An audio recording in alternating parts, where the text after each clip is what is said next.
En fait, ce qui s'est passé, c'est que comme on m'avait fait déjà des empreintes préalables, j'ai pu repartir avec un appareil provisoire, donc ce qui ne m'a pas laissé sans dents, comme on peut dire. Donc ça a été déjà un premier soulagement. Et puis l'extraction, je n'avais pas énormément de dents à extraire, donc ça a été plutôt vécu favorablement.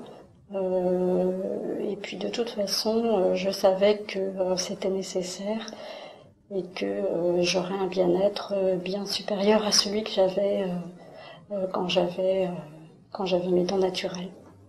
Voilà, j'allais retrouver un certain confort, ou même avoir plus de confort que je n'avais auparavant, puisque de toute façon j'avais déjà de gros problèmes dentaires.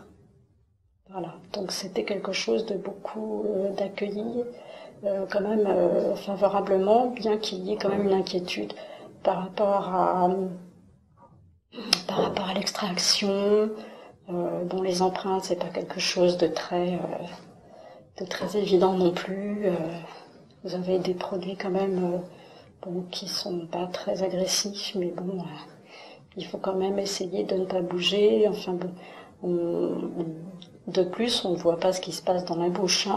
Il faut faire confiance véritablement à celui qui vous soigne, donc à votre dentiste, le prothésiste également.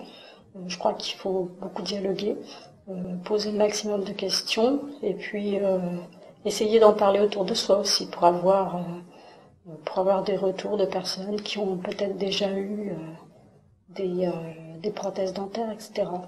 Moi, j'en avais parlé autour de moi.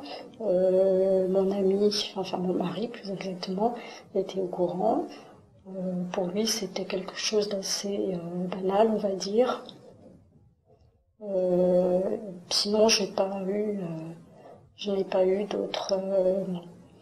d'autres personnes à qui j'ai pu en parler, si ce n'est peut-être à mes parents à l'époque aussi. Mais bon, eux avaient déjà une prothèse, donc ils m'avaient plutôt rassurée en me disant que ça avait vraiment changé beaucoup de choses et que depuis, il y avait une relative tranquillité pour eux avec leurs dents, puisqu'ils étaient appareillés complètement et que ça ne posait aucun souci et que même des années après, le confort était toujours le même.